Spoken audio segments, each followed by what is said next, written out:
Билерман Ордо интеллектуалдык оюнунун өнөктөшү TAEF Costumes. TAEF Costumes сиздин келбетиңиз биздин милдетибиз. Ассаламу алейкум, урматтуу телекөрүүчүлөр. Кутмандуу кечиңиздер менен интеллектуалдар, айымдар жана мырзалар. Билерман Ордо күзгү сериялар 4-тур. Бүгүн телекөрүүчүлөргө каршы Сооронбай Абылкасым уулу жетектеген команда биздин студияга келген. Мына ушул команда күзгү серияларда жогорку лигадагы статусун сактап калуу үчүн оюн жүргүзөт. Бул команда негизи жогорку лигада. Урматтуу телекөрүүчүлөр, биз команданы Ордого чакырууну анда баштайбыз.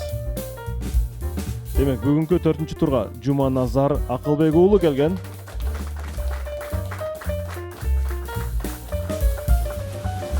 Дине тарбия сабагынын мугалими, команда мүчөсү. Экинчи катышуучубуз Темирлан Максатбек уулу, команданын эң жаш мүчөсү. Буга чейин Темирлан мектеп лигасында ойноп жүргөн. Үчүнчү катышуучубуз Куттубек Орунбай уулу, тарыхчы. Төртүнчү катышуучубуз Нурсултан Акылбек уулу, математик.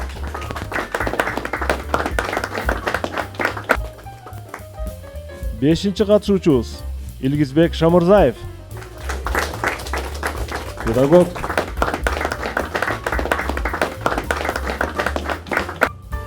Жана команданын капитаны Сооронбек Абылкасым уулу.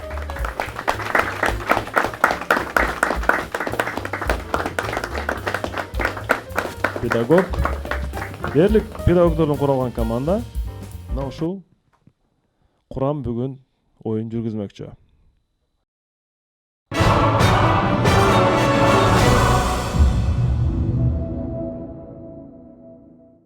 Дагы бир жолу кош келипсиздер, урматтуу билермандар. Сооронбай мырза күзгү сериялардагы быйылкы жылдын эсебиндеги алгачкы оюн. Команда оюнга даярбы, маанайыңыздар жакшыбы? Оюнду баштадык, сөз сизде. Ассаламу алейкум, урматтуу телекөрүүчүлөр, урматтуу алып баруучу жана урматтуу билермандар. Буюрса, бир канча убакыт тынуудан кийин биз күзгү сезондун алгачкы оюнубузду баштап атабыз. Команда колдон келишинче даярдык кылдык. Буюрса, жеңебиз деген чоң ишеним менен келдик. Кол чалып коебуз. Урматтуу телекөрүүчүлөр, демек, буга чейинки оюнда Ибрагим Топчубаев командасы ойноп, теке каршы жеңилүүгө дуушар болуп калган.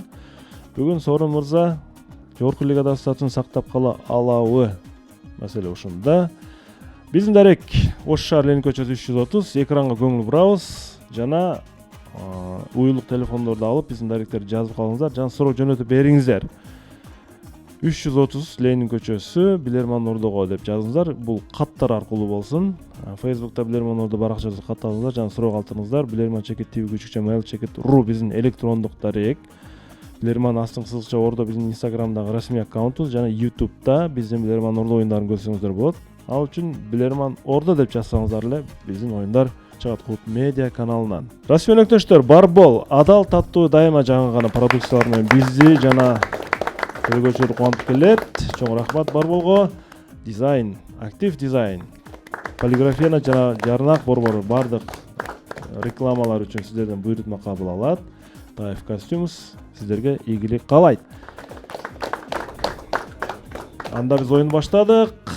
Биринчи раунд эсеп 0-0.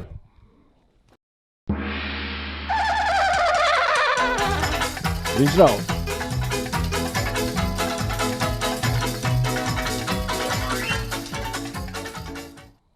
Бехрус Бердалов Өзбекстандан сиздерге каршы суроо берет. Суроо. Белгилүү жазуучу, публицист Чыңгыз Айтматовдун пикири боюнча, адам бул ишти кылып жаткан X-тей болуп, X, мен бир нерсени назарга тутуп атам. Адам бул нерсени кылып жаткан X-тей болуп, ата журтунун кооздугун, бардык ширин эскерүүлөрүн өзүнүн жан дүйнөсүнө топтоп алышы керек деп айтыптыр Чыңгыз Айтматов. Урматтуу көрөрмандар, сиздер ал иштемес ошол X'ти таап бериңиздер. Айтматов эмнени назарга тутуп жатат? Минута кетти. Ар эмесми? Балар. Жакшы, Жакшы. Ширин бар, коздук бар. Кыскасы баардык жакшы нерселерди да. Баягы. Эми Эми кыргыз элинин турмуш тиричилигинен балким тиги жибири турган ийик барган сайын чоңойт деген сыяктуу ал деле бир вариант болушу мүмкүн. Жана ата журттун коздугу деп атпайбы? Ата журттан пайда тие турган нерселер кайсы? Кебес кан сыяктуу баягы айдай берет, ал ороп туруп бара чоңойто берет да. Жок, суроону Бул ишти кылып жаткан деп атат. Адам X-тэй болуп баардык кылып жаткан X-тэй деп атпайбы? Бул Демек ишти- X эмне? Демек бул ошо бир эле Бир сөз нерсе да, иш аракет бир эле аткарып нерсе. аткан нерсе болуп атат да, демек бир буюмду буюмду иштей болсо мындай эле коздук деп атабы, коздук гүлгерде Бүт бардык эме балыгы эми бүт. ширин турмушу деп атат. арыдан бөлөк ары бир вариант катары карап Бөлөк башка варианттар. Суу сиңирген кийиздей өзүнө магнит мисалы Аспаптар чыгармаларында ушу кандайдыр бир өзүнө куралдарды бир берген тарта турган, топтой турган бир нерселер жинагылабы. Мисалы өзүнө тартып алуучу магнит сыяктуу балким. Магнит бирок коздукту тартпайт да. Түртүшү да мүмкүн. Сора мырза, Гүлдөн коздугун алып да шириндик алып жасап чыгарат. Чыңгыз Айтматов эмнени назарга туткан бул сөзү менен? Урматтуу алып баруучу, бул суроого бизден Куттубек мырза жооп берет. Куттубек Орунбаев. Матал барчу X бул окшоштурган нерсе ары. Жообуңузду кайталап коюңуз. Ары, бала ары. Бала ары. X бул бала ары. Жооп кабыл алынат. Эмне үчүн бала ары деп ойлойсуз? Бул логика эмнеде бул жерде? Логика бүт эмен өз ата журтунун жакшылыгын, кооздугун деп сиңирип алыш керек деп атпайбы өзүнө топтоп. Бүт балдын бардыгы ошол кооздуктан сиңирип алынат, ошол үчүн нектарлардын бүт бардык эмесинен чогултуп алат. Эми ары жакшы нерседен чогултат, ширин нерседен чогултат. Чыңгыз Айтматовдун пикиринде бул бала ары. 0 эсеп жооп туура. Демек, балары табиаттын эң кооз гүлдөрүнөн шириндик топтоп алат дейт. Адам дагы ошондой болуш керек деп атат. Эсеп ачылды. Экинчи раунд.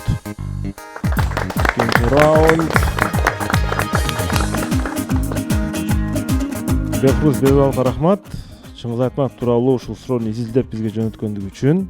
Блиц раундга кезек келгенин көрүп турабыз. Команда блиц раундту бир билермандын катышуусунда ойнош керек. Демек, команда 10 секундда ким калат? Сора мырза.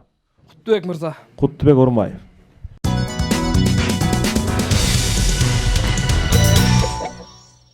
Куттубай мырза, мана жакшыбы? Жакшы, өтө сонун. Мурдагы блицте ким ойногон? Илгиз Шамырзаев. Шамырзаев тапканбы, таппаган бекен? Ал мен так эсимде жок. Үчүнчүсүндө жыгылды беле, же биринчисинде жыгылды беле, же экинчисинде. Ишыл бүткөн эмес да, ишыл билис раундтан чыккан эмеспиз. Ооба. суму араб боюнча. Биринчи суроо. Бишкек шаарынан Асран Сатымов сизерге каршы суроо берет. Сизге тагыраагы. Сизге мындай суроону жөнөттүр. Монитор көрүңүз. Сиз көрүп турган столдун үстүнө бул предмет кандай кызматты аткарат? Кетти.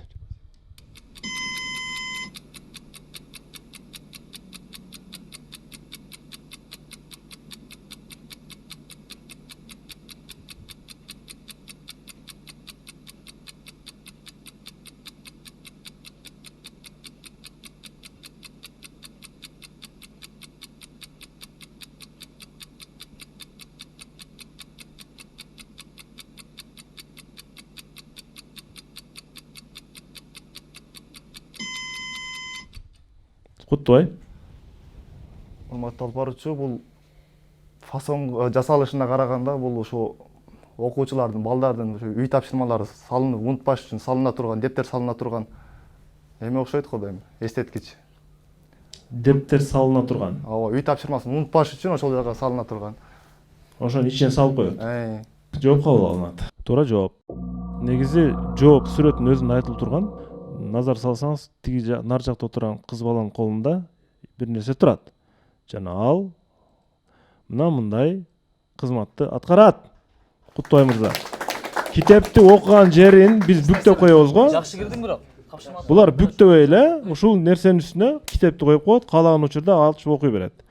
Ошондо негизин ала турган болсок эстеткич экен агай. Эстеткич бирок китептин кайсы бетин окуйш керек, ошону эстетет. Ичине сиз дептер салат деп атпайсызбы? Тапса керек, табышыңыз керек болчу, билбейм. Бир эсеп. Билерман Ордо интеллектуалдык оюнунун өнөктөшү TAEF Costumes. TAEF Costumes сиздин келбетиңиз биздин милдетибиз. Улантабыз ойунду 3-чү раунд. 3-чү раунд.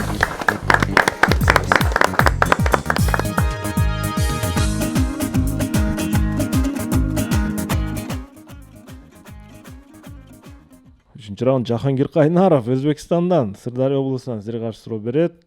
Ар дайымкы суроо берүүчү телекөрүүчүгө айланды. Урматтуу билермандар, мына ушундай көрүнүштөгү балдар тууралуу жазылган макалаларга 1889 жылы пайда болгон бир компания эстетилет экен. Компания мындай эстетилип өтүлөт экен да. Урматтуу билермандар, убакыт кетти. Кайсы компания? Баллон Мишлен. Мындай Вулканизация. барганда турат да шишме болгон. Ошол болсо керек. Мурда ала бербейли буну? Эмес ушул. Жок, майра ойнонуп өрлөдү, анан берки Адидас ойлодум эле, ошошко да эмес. Мишлен 89-жылы деп атат да. 89-жыл. Сиар Жок, иширилген. баягы Маселе иширилген деле болот да. вулканизацияда деле көбүнчө мисалы ак ташбака көрүнүшүндө жанагылар да. Мишлен да. Ооба, ошол бүктөлгөн. Компания көбүнчө баллон чыгарат. Жанагы качка резина дөңгөлөктөрдү чыгарат. протеиндер чыгарган компаниялар. Эми сырткы көрүнүшүнө караганда ошо Мишленди көрсөтүп атат. Бирок мындай Мавын деп турат агай, вулканизацияга барганыңызда мындай робот короче эмнелер бүктөлгөн. Дөңгөлөк аны сыяктуу. элестетип мына эмесин ак эме деген. Бирок ошол. машиналаргачы Негизинен мурун резина дөңгөлөктөр ак түстө болгон да, мурун ошон үчүн Мишлендин логотипи ак да, ташбака. Ал Android эмес болчу деп, робот болчу деп Мишлен. Сора мырза.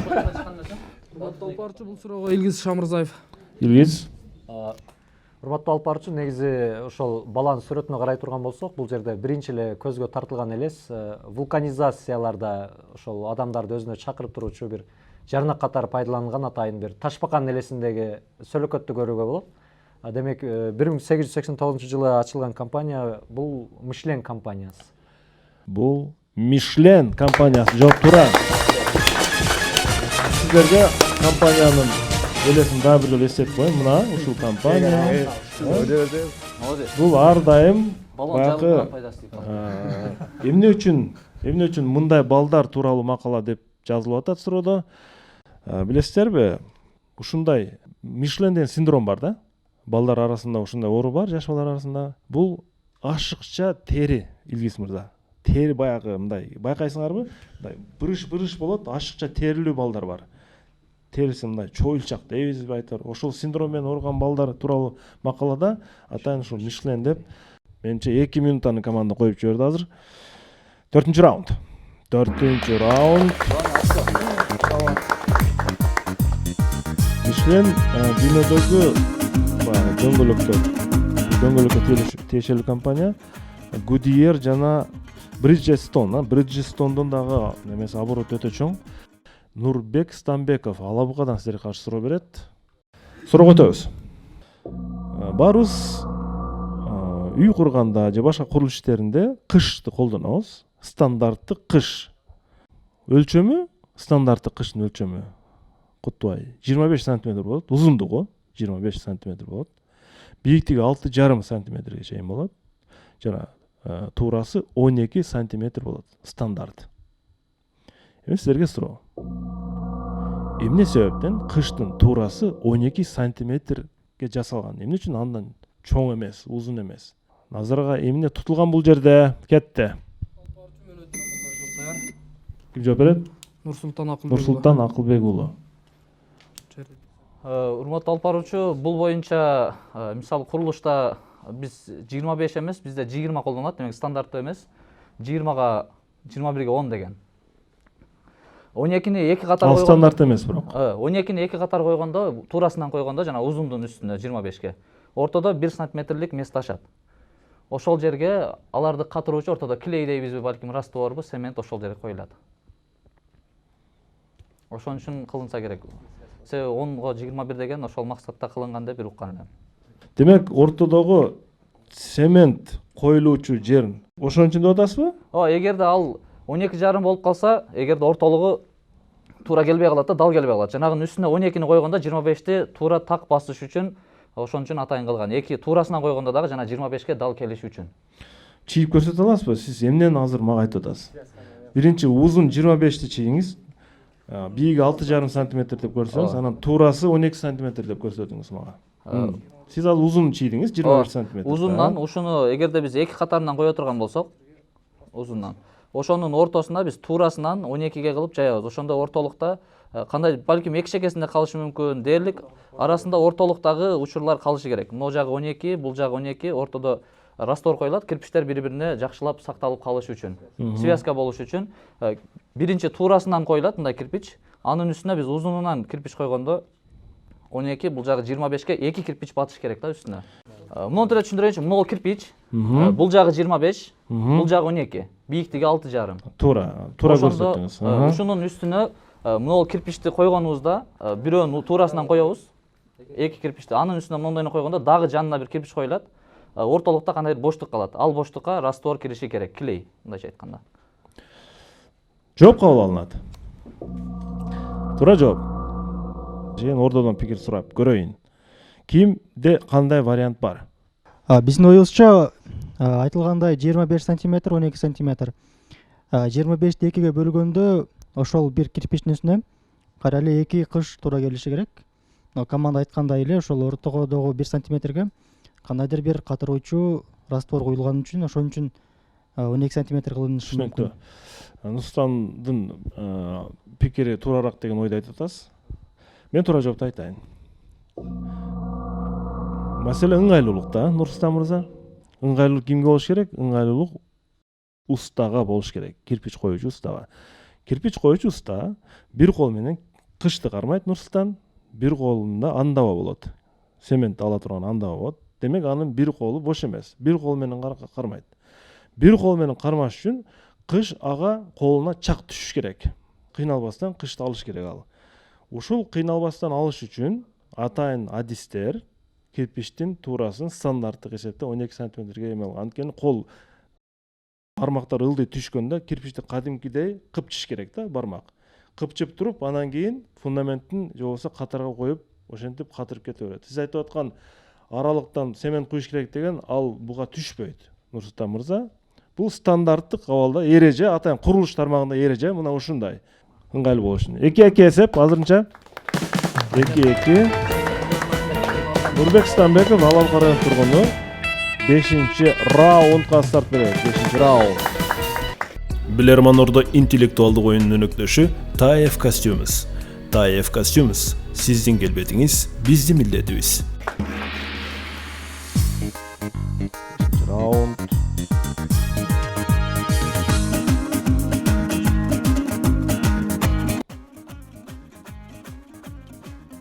Өмүрбек Базарбаев Бишкектен силерге каршы суроо берет. Минутаны алдын ала алып койгонуңар эми ишеним болду да силерде туура дегенчи. Бирок күйүп кетти ал минута. Суроону окуйм. Баскетбол дүйнөсүнө барабыз. Америкадагы NBA ассоциациясынын белгилүү баскетболчуларынын биринин сүрөтүн мен азыр экранга берем. Байкап көрсөңүздөр, профессионал деңгээлдеги баскетболчулардын айрымдары ушундай көз айнек тагып ойнойт. Ар кандай стилде. Америкалык белгилүү баскетболчу Хорас Гранттын спорттук карьерасынын башталышында анын көзү начар көрө баштайт. Эми эле спортко киргенде көзү начар көрө баштайт. Бул нерсе анын жакшы ойноосуна тоскоолдук жараткан. Ошо байланыштуу Хорас Грант оюндарга атайын көз айнек тагынып ойной баштаган. Кийинчерээк баскетболчу көзүнө атайын операция жасатып, анын көзү жакшы көрүп калат. Бирок көзү жакшы көрүп калса дагы Хорас Грант көз айнегин чечпестен дайыма оюндарга мына ушундай абалда ойнойт. Сизерге суроо. Эмне үчүн баскетболчу мындай кадамга барып жатат? Кетти. Алып барчу мөөнөтүнөн мурда жооп даяр. Жооп берет. Илгиз Шамырзаев. Илгиз Шамырзаев. Урматтуу алып баруучу, бул боюнча бизде маалымат бар болчу. Бул Хорас Грант, ооба, операциядан кийин мунун көзү жакшы көрүп баштайт, бирок бул кийин ойлонот. Ойлонуп туруп кайрадан көз айнегин пайдалана баштайт. Эмне үчүн? Себеби ошол баскетбол ааламына кызыккан, көзүндө бир аз маселелери бар окуучуларга, жаш балдарга бул дем күч берүү максатында, мотивация берүү максатында мына көз айнек тагып деле ушундай улуу бийиктиктерге, улуу ийгиликтерге жетсе болорун далилдегиси келип, ошол жаш жеткинчек спортчуларга дем күч берүү максатында кайрадан ушул иш аракетин уланткан. Эсеп 3-2 жооп туура. Бир упай командабыз алат жана 1 минутта үнөмүнө да калат. Керектүү учурда пайдаланса болот. 6-чы раундга старт беребиз. 6-чы раунд урматтуу теле көрүүчүлөр, күзгү сериялардын 4-чү туру жана Орон Алыкасынын командасы жогорку лигадан статусун сактап калуу үчүн бүгүн ойноп жатат. Азырынча команда 1 упай алды да. Сезимай Райымжан кызы Өзгөн районунан силерге каршы суроо берет. Урматтуу билермандар, ким Гонконгго барган? Кытай. Эч ким бар эле, Гонконгдо бийик имараттар бар, ар кандай дизайндагы. Алардын арасында сиздердин назарыңыздарды мына ушул имаратка бурабыз. Бул имараттардын архитектуралык дизайны өзгөчө бир көрүнүштө жасалганын көрүп турабыз. Имараттын сырткы көрүнүшүнө карап, эмнеге окшотурсак болот? Кетти минута. Мөөнөтүнөн мурда жооп бар. Илгиз. Урматтуу алып баруучу, бул имараттын сырткы көрүнүшүнө көңүл бура турган болсок, анда даракка чыгып бара жаткан коаланын элесин көрүүгө болот. Демек, жообуз коала. Жооп коала. Туура жооп. Гонконгдогу бул имарат эң жай кыймылдаган жаныбарлардын бири коалага окшоштурулган. Сизерге коаланын өзүн да көрсөтүп коеюн. Мына ушундай аябай мындай бир бейкапар жаныбарлардын бири бул. Кыймыл аракет өтө жай. Команда дагы 1 минутта үнөмдөдү жана дагы 1 упай алдыга чыкты. Жалпы эсеп азырынча 4-2. 4-2. 7-чи раундга старт беребиз. 7-чи раунд.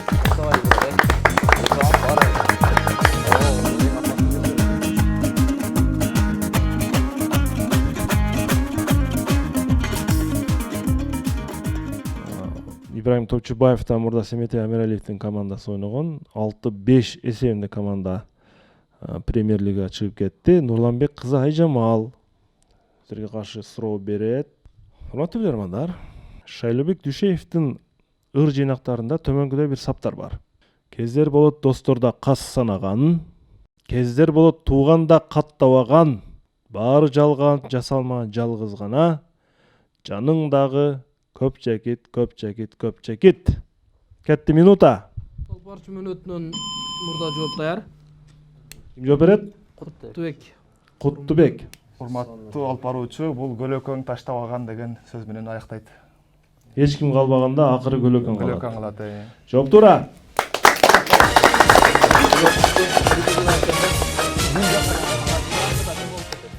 Беш эки эсеп. Команда 3 минутта үнөмдөдү. Oyunuz ulantılат 8-ci raund. 8-ci raund. Мында көпчүлгөнсүң да.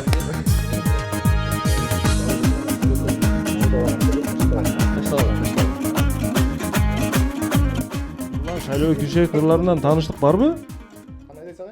Темирлан. Не дейсиз? Шайлообек Дүйшеевдин ыр китептеринен тааныштык барбы дейм? Ооба. Кайсы китебин билесиз? Ушу Барына белгилүү агындылар китеби. Костя Герасименко, Новочебоксарск, Россия Федерациясы. Назарыңыздарды мониторго бурам. Урматтуу билермандар, сиздердин назарыңыздарда Воронеждеги биосфералык коруктун музейинин дарбазасы көрсөтүлүп турат. Воронеждеги биосфералык коруктун музейинин дарбазасы. Силерге суроо. Бул дарбаза эмнеси менен белгилүү? Кетти минута. Корукта ушул эмелер жаныбардын бардыгы эмеспи? Бул дарбаза Жок эмнеси эмес менен кайра белгилүү тескерисинче. дейт го, эмнеси менен Дарбаза. белгилүү. Бул дарбаза эмнеси менен Демек, же белгилүү? болбосо ушул дарбазаны буза албай калгандар, же бузуп кеткендер ушул жаныбарлар. Турбайлым, неге белгилүү? Дарбаза Дарбаза болуп эмес, көчөбү, ачылган эмес дарбаза. Жабылбайт да, ачылбайт да, жабылбайт. Ушул жерден турат. Жабылып турат. Күчү жок. Жабык турат. Жок. Бул жерде жаныбарларды Карагыла, көңүл бура турган нерсе ошол жаныбарлар да. коруктун өзүнүн картасы турат жигиттер. Сыртында бир карта бар, карагыла. Анан жаныбарлар бар. Бирок бул жерде өтө көп деле жаныбардын түрү жок болот. Түлкү, бугу турат мына жакта. Бугу, канаттуулар.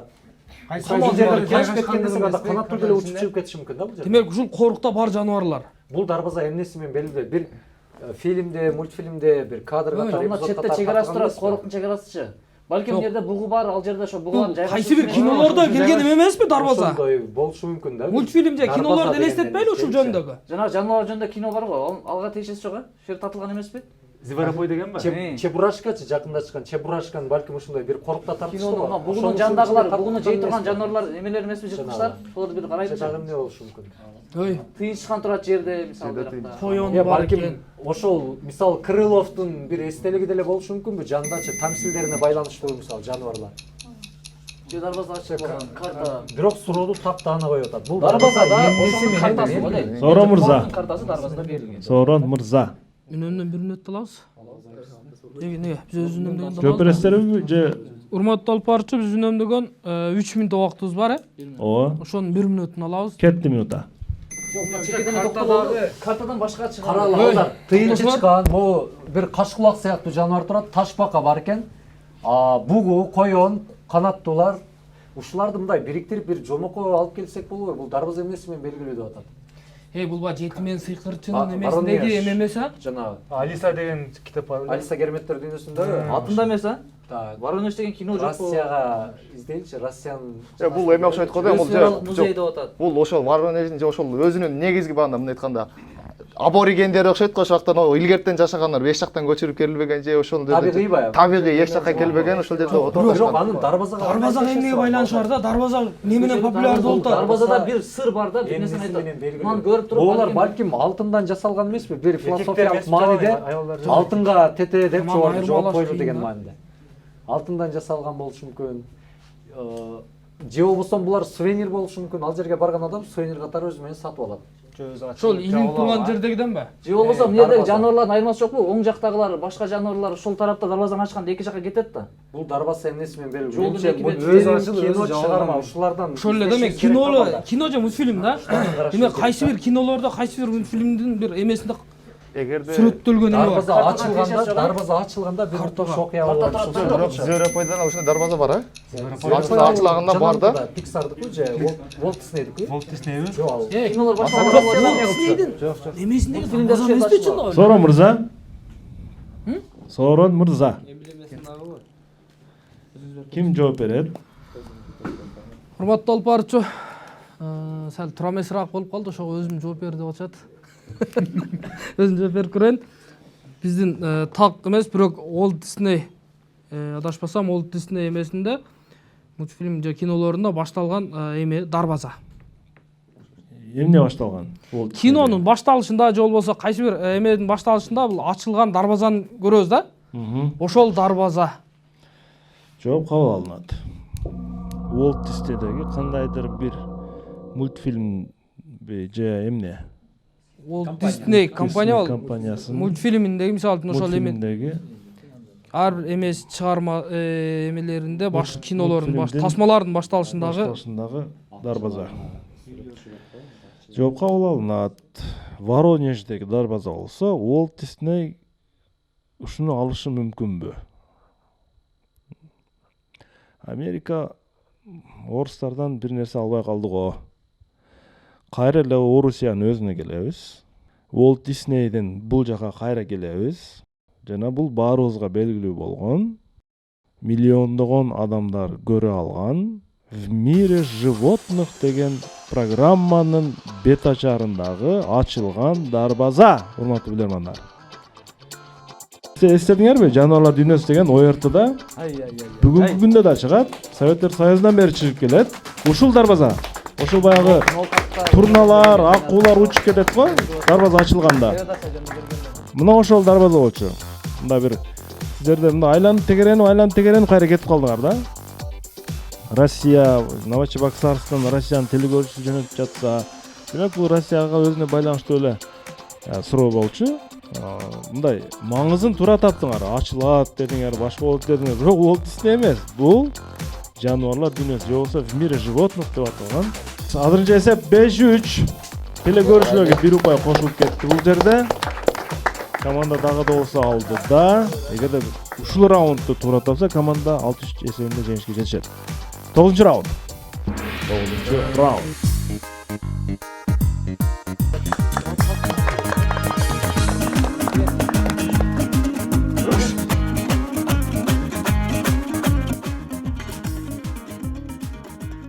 Билерман-Ордо интеллектуалдык оюнунун өнөктөшү TAEF Costumes. TAEF Costumes сиздин келбетиңиз биздин милдетибиз. Актив дизайндан суроо. Пайгамбарыбыз саллаллаху алейхи вассалам бир күнү Айшени өзгө минтип айтты. Сен качан мага тарынып жатканыңды же ыраазы болгонуңду мен билишим керек дейт. Бизде мисалы үчүн адатта жубай күйөөсүнө тарынып калса чурмуйуп калышы мүмкүн, же кап болушу мүмкүн, же кыйкырып жибериши мүмкүн. Пайгамбарыбыз жок. Сен ушул сөздөр менен мага же тарынып, же кубанып жатканыңды билдиришиң керек деген. Айшени сураган. Кантип билдиришим керек дегенде Пайгамбарыбыз мынтип айткан. Эгер сен мага ыраазы болуп кубанып турган болсоң,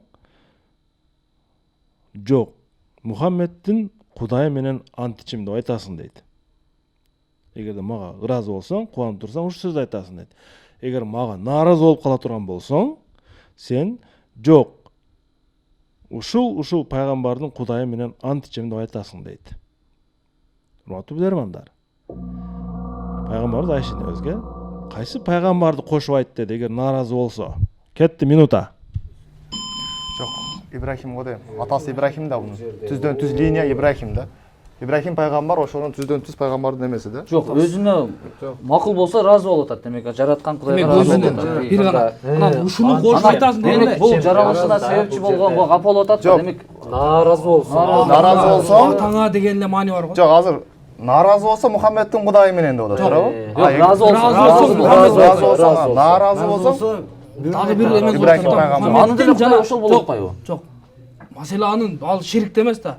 Ал башка бирөөнүн Кудайын айтканда ал ширк болуп калат. Азыр эми бул жерде пайгамбар деп позитив мааниле келип атат. Болгону эми мисалы кыргыз тилинде да жына дейбиз да, сени төрөгөн атаңан алат, апаңан алат дейбиз. Ошол бир барып туруп ошол айтамын, Ибрахим пайгамбар түздөн түз линиядан семи турларынан түздөн түз эң акыркы ошол да, бир линия ошол Ибрахим пайгамбар. Андан башка аталар калгандар бүт баары жөөттөргө бурулуп кеткен Ибрахимден. Бул бөлүнүшөт да жөөттөр менен арабтар эки. Ошол эң акыркысы ошо Ибрахим пайгамбар. Адам мурдагы Якуп пайгамбарларга кетпейт Алар да? Якуптар жөөт пайгамбар, жөөт. Ошол ортугу десе кандай болот? Жок, себеби анда тура келбей калат го. Жок, азыр нааразы болуп атат да, бул ыраазы эмес да. Жок. Кайтылатсың бир. жакшы эле. Сора мырза. Урматтуу алып баруучу, Куттубек мырза жооп берет. Куттубек мырза. Кошумча минут албайсыздар, Куттубек. Жок. Урматтуу алып баруучу, бул Ибрахим пайгамбарды айткан. Ошонун цитатаны кайталап коюңузчу, эмне дейт ошондо? Азыр мага ыраазы болсоң, Мухаммеддин Кудайы менен ант ичем, эгерде нааразы болсоң, ошо Ибрахимдин Кудайы менен ант ичем. Эмне себептен айтып айтышы мүмкүн? Бул биринчиден Ибрахим пайгамбар Мухаммед пайгамбардын түздөн түз линиядагы жолдошу эмеси, ата бабасы болуп эсептелет. Андан нарагы пайгамбарлардын баардыгы жөөт урууларынан, семит уруулары бөлүнүп кетет ошо Ибрахим пайгамбардан. Ал эми экинчиден боло турган болсо, бул Ибрахим пайгамбарды жалпы теологияда баягы едине Божие же болбосо бир кудайлыкты жараткан адам катары эсептешет. Ошо эки нерсеге таяндым. Жооп кабыл алынат. 5-4 болобу же 6-3 болобу? Туура жооп.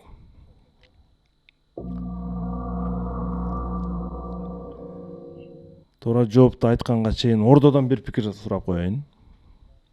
Кимде кандай ой пикир бар? кайсы пайгамбардын Кудай деши мүмкүн? Саламатсызбы, урматтуу алып баруучу. Биз бул жакта талкуу кылып, биз жаныбарлардын пайгамбары Нух пайгамбар деп ойлоп жатабыз.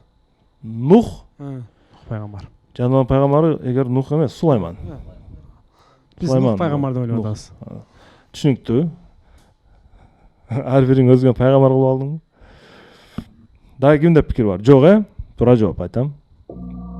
Эгерде мага ыраазы болсоң,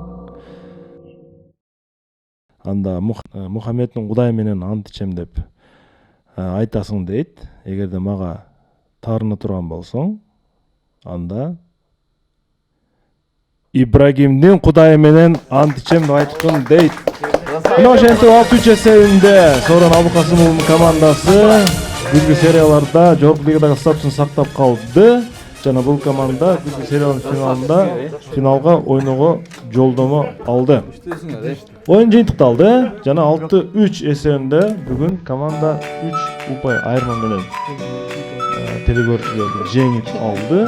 Үнөмдө 2 минута калды. Калган эми ордодон жардам алып башка бонустарды бул командага кереги жок. Анткени команда упайлык айырма менен алдыда болчу. Оюн жыйынтыкталды. Ассаламу алейкум, урматтуу телегөрчүлөр, меймандар. Командада негизи бардык эле оюнчулар күчтүү болду. Бирок ошондой айырмаланып турганда, мына Илгиз мырза менен Кутбек мырза менен айырмаланып турат элем. Оюнда суроолор албетте булардын даражасындагы суроолор болду деп айта албайм. Булар күчтүү команда экен. Ошого негизи бүгүнкү оюнда мен оюмча Илгиз мырза өзүн бир өтө сонун алып барды. Жана суроолорго алдын ала Илгиз мырза суроо жооп берди. Түшүнүктүү, Сагын мырза. Урматтуу алып баруучу, урматтуу команда, оюнга болдук. Команда жетишти. Мурунку оюнда дагы Кутбек мырза алгачкы упайды ачып, команда ийгилик жараткан. Ал менен 6-2 команда жеңген болчу. Бүгүн 6-3гө жеңип отурат. Бул дагы ийгилик. Ошол эле катарда Нурсултан мырза да жакшы баштады эле оюнда. Бирок эмнегедир 1-2 варианттан кийин бир аз ой пикирлерин айта албай калды. Туура эмес жооп бергенде бир аз тартынып калды. Бирок Илгиз мырза жакшы ой пикирлер болуп командага упай алып келди. Ошондуктан биринчи кезекте упай команда алып келген үчүн алгачкы оюнда биз Кутбекти бааласак болот. Ал эми экинчи кийинки оюндарда албетте Илгиз мырза жакшы жоопторду айтты. Анан акырында команда упайды жеңишти 6-3 менен Кутбек мырза жапты. Айта турган нерсе, ийгилик каалайбыз, бирок кээ бир оюнда байкап калдык. Мисалы үчүн жаныбарлар жөнүндө берилген аябай команда кыйналып калды. Биз мына 1 саат күтүп, 1 сааттан ашык күтүп, аябында талкуу оюнду күттүк элек. Бир аз талкуу өтө да күчтүү болгон жок. Анан бул чын жүрөктөн сөздөр, башка ниетте эмес. Командаң күчтүү болсун. Калган Тимирлан, башка мүчөлөр да кошулса дагы жакшы болмок. Себеби команда мындай динамикалуу оюн көрсөтүшкөн. Жуманазар бир аз тартынды. Силдүүрөөк болуп калды. Бул нерсени кемчиликти айтып койгон жакшы. Бул нерсе капа болбош керек. Ал эми мисалы үчүн Кола боюнча, Шайлоо Түшөйдүн ырлары боюнча бирок тилекке каршы бул командага бериле турган суроо эмес. Мына тургандар да мен сөзүм тастыктайт. Көпчүлүгү эле белгилүү эле. Ошондуктан кийинкиден мындай татыктуу суроолор түшөт деген ишеничтебиз. Куттуктайбыз. Рахмат. Рахмат. Билерманордо интеллектуалдык оюндун өнөктөшү TAEF Costumes. TAEF Costumes сиздин келбетиңиз биздин милдетибиз. Сооронбай мырза, бүгүнкү оюн тууралуу команданын пикирин угалы жана кайсы суроо бүгүнкү оюнда сиздерге өзгөчө жакты? Бүгүнкү оюн боюнча туура эле мисалы үчүн сыртта туруп ой пикир эме кылгандарды мен мындай пикирине кошулам. Балким чындыгында биздин деңгээлибизди демек жогору көргөнү бизди чындап кубандырат. Айткан эмелеричи. Андан сырткары команданын биздин келишип биринчи раунддагы Бехруз Бердаловдун суроосу бизге аябай жакты. Өзбекстандык телегөрчүбүз экен. Чыңгыз Айтматов жөнүндөгү статасы боюнча берген суроосу биз команда эң мыкты суроо деп таптык.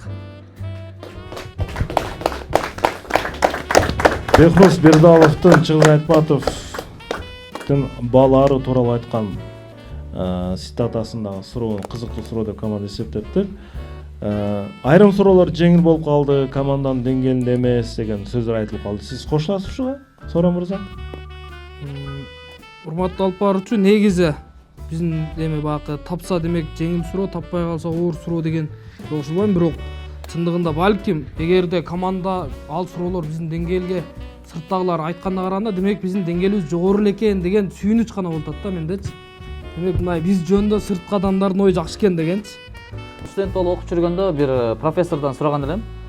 Профессор, сиз үчүн эң татаал суроо кайсы? Мен ошону үйрөнөйүн дагы сизден күчтүү болоюн деп берген суроома профессор мындай жооп берген. Профессор балким алда башка бирөөдөн уккандыр, мага жооп берген. Мен үчүн эң татаал суроо бул мен жообун билбеген суроо деген. Андыктан жообун билген суроо бул жеңил болот, билбесең ал татаал. Жеңил татаал болуп бөлүнбөйт жообун. Суроону билесиң же билбейсиң деп бөлүнөт менин оюмча. Албетте эгерде кимдир бирөөдө суроо тууралуу буга чейинки бир маалымат болгон болсо же бир жерде окуган болсо, бул айып эмес, бул мындай көп маалыматты билгендик, бул баардык эле билермандарга тиешелүү. Эгер билген болсо, ал дароо жооп бергенге ал шанс ал үчүн. Таппай, аракет кылып таппай калса, демек команданын кайсы бир деңгээлде логикасы жетпей калган болот. Же бир дагы бир кандай бир маселелерден улам таппай калган болот. Айтор бул жерде экөө тең аралашты. Оор суроо да болду, ортодо жеңил суроолор да болушу мүмкүн. Бирок командада эгерде мурда окуп кайсы бир жерин окуп калган болсо, анда команда анын дароо эле айтканын турарак. Анткени ал билерман ортодо кайсы бир деңгээлде биринчи жолу берилип атат. Буга чейин кайталанган болсо, аны биз дароо алып салабыз, маселе жок. Демек, биз оюнду жыйынтап алдык, мыкты суроону да аныктап алдык. Командада бүгүн Илгиз жана Куттубай мырза активдүүлүгүн көрсөттү деп билермандар баалап атат. Кошулабыз. Урматтуу телекөрүүчүлөр, демек биз Бехруз Бердаловго жана ушул командадагы Илгиз менен Куттубайга ушул актив дизайндын кичинекей акчалай сыйын ыйгарабыз. Куттуктайбыз Бехруз мырза. Эскерте кетсем, Бехруз мырза өткөндө дагы мыкты суроо ээси болгон. Бул оюнда дагы мыкты суроо ээси болду. Бул менимче өтө жакшы. Өзбекстандык биздин көрөрмандардан көп суроолорду күтүп кала бермекчибиз. Ал эми оюн акырында биз Барболдун шириндиктерин студияга чыгарабыз. Барбол шириндиктери студияга. Урматтуу алып баруучу, сизден сураныч, менин атымды оңдоп койсоңуз, Куттубай эмес, Куттубек. Куттубек, бай боло берди, эмне болуп турем? Итак эле бул жакта аттар көп да Куттан деп Куттубек деп эмелгана кыйналып беришет. Куттубек Орунбай уулу, расмий түрдө айтып коеюн, Куттубек Орунбай уулу. Урматтуу телекөрүүчүлөр, 4-чү тур соңуна чыкты. Ушуну менен баарыңыздарга жакшы маана каалайбыз. Мыкты суроолор күтүп кала бермекчибиз. Билеги күчтүү бирди жыгат, билими күчтүү миңди жыгат. Көрүшкөнчө ассалому алейкум.